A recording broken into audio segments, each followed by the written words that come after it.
Hey everyone, real estate, jobs, inflation, and AI, oh my. That's today's content. So we got lots going on right now with the market and with all the reports that have come in. So first, real estate. Real estate is quite slow. We've come out of the gate in January, 3.9 million run rate for single family home sales. Really slow. Don't know why. Most likely it is the continuation of overpriced homes. Sellers continue to be in denial in much of the market, although it is increasing that more and more price cuts are spreading across the country, and the New England or Northeast is next. And then lastly will be the Midwest. So, what does that mean? That'll be more inventory and hopefully, more home sales. Mortgage rates as of today actually almost hit 6%, which is really exciting, except there's not a lot of home demand when prices are 20, 30, 40% overvalued. So the challenges continue. However, I do see sometimes some increases in sales as people realize that a 6% mortgage is a pretty good deal, and they're able to beat up sellers that are needing to sell. And as some comps are starting to show up in various markets, particularly the South, Colorado, a little bit in Utah, and some in California in the West, where prices are softening more quickly, and those comps are starting to show up, and sellers and their realtors are starting to realize that if they get an offer for 30,000 under what they're listing, they better take it. So that's the deal in real estate. I think we're going to have an increase in transactions by the end of the year, and maybe we'll even get into the fives for mortgage rates. And why? Well, the reason that we could have mortgage rates in the fives is a slowing in inflation and a slowing in the jobs market. The latest jobs report that came out was crap, and even though you might have heard that it was a blockbuster report from Fox News, that's really not true because the revisions were terrible. 2025 was terrible. We were only created 180 some thousand jobs for the entire year. That should be a month. So we're talking about 15,000 jobs were created for the entire month of 2025. And like I've said in the past, 2024 was revised down a million jobs. Even 2023 has been revised down. So the economy has been slowing for a couple years now, and the job market is continuing to slow.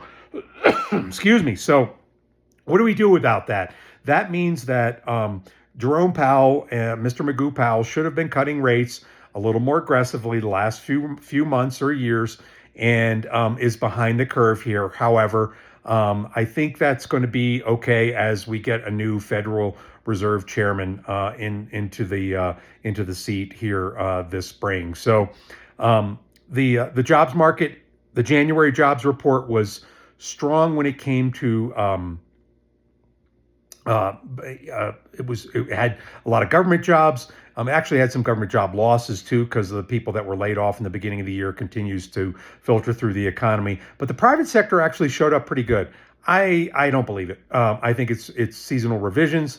I think that it's going to be revised down, just like everything else has been revised down for the last 2.5 years. So don't buy the hype that the jobs market is screaming along. It's not. We're in a jobless recovery. We are in an AI-induced jobless recovery that's going to continue likely for years and years. So what does that mean? That means inflation and inflation is likely to drop. Productivity is going to continue increasing, which means that companies will have more higher profits and hopefully be able to pay their workers more for the hours they work, giving the increase in productivity. So that was a booming report last fall.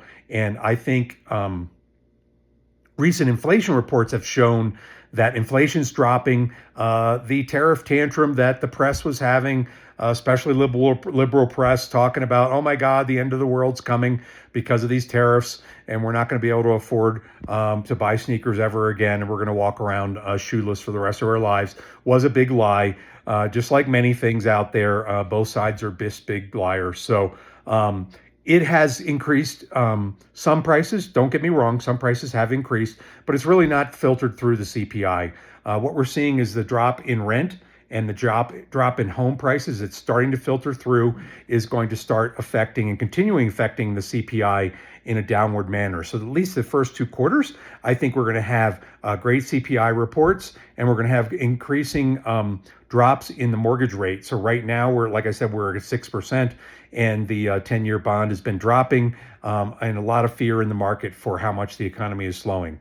I do not think the economy is going to slow much longer. Not jobs. I'm talking about the economy itself. I think ISM started to increase, and the forward-looking indicators are looking at an increase in the economy. Manufacturing's looking to increase, and I think the economy is going to speed up.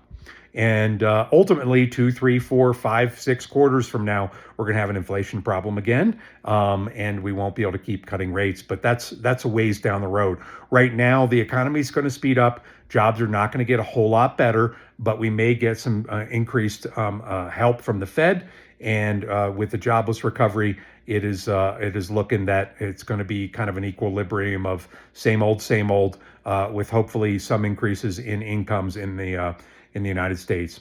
And lastly, AI. AI is starting to eat up parts of the stock market. It's been eating up the software sector recently, because if you can hire Claude to write your code, to write your own app, which is now like incredibly productive and incredibly feasible, you can have AI, Facebook, or various other AI software create videos for you almost instantaneously, that are short form, and they're talking by the end of the year you might be able to have a 15 or 20 minute video. So watch out, movie industry. But anyway, it is eating various sections of the stock market. Movie industry may be one down the road. Right now we're looking at software stocks. Who knows what's next? They already took a whack at real estate, because Elon Musk talked about why would you need office buildings if you have less people working in them, clunking at their computers. So anyway, it is going to be a strange and incredible future, a bit terrifying, but it is going to rapidly increase. Right now, the coding is increasing 2-3-fold in a matter of months. So we are looking at some huge changes, and that's going to continue the jobless recovery. But I think the economy will continue an increase as we are deglobalizing. The deglobalization effect is not just because Trump's a jerk, which he certainly acts like one at times, but we have to reshore our minerals and the ability to even build missiles, to even defend ourselves, to be able to build a silicone chip, to be able to build a solar panel with silver. We have to bring this stuff back home, and that's what Trump's been working on, although he's incredibly obnoxious and a bull in a china shop the way he does it. But this is the way the world is coming, and his way is going. And fortunately, the U.S. is moving the right way in that way, not politically, not in a gentle, kind and gentler way, but an obnoxious, rude, and bull in a china shop way that Trump loves to do. But the reality is, if we don't do it, China is going to eat us alive. They have been putting people, putting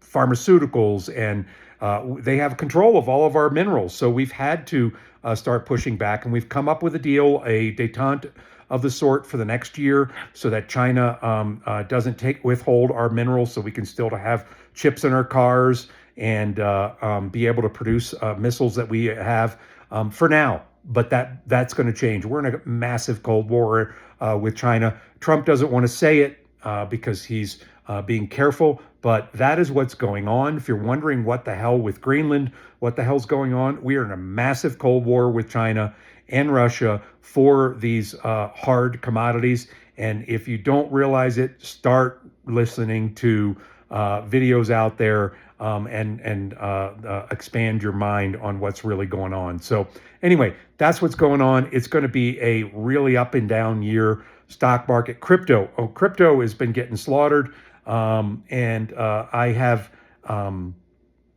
minimized some of my crypto holdings, but I'm still long a lot.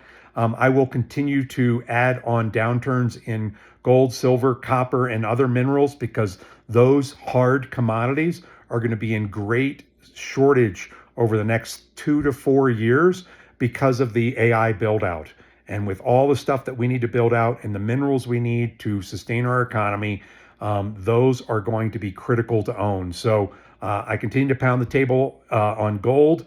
That's my highest conviction. And then second to that is other minerals like silver, copper, and other hard materials out there. So anyway, there's going to be downturns and big pullbacks. Silver went from 120 to 75 today, and it might go to 50 again. Who knows?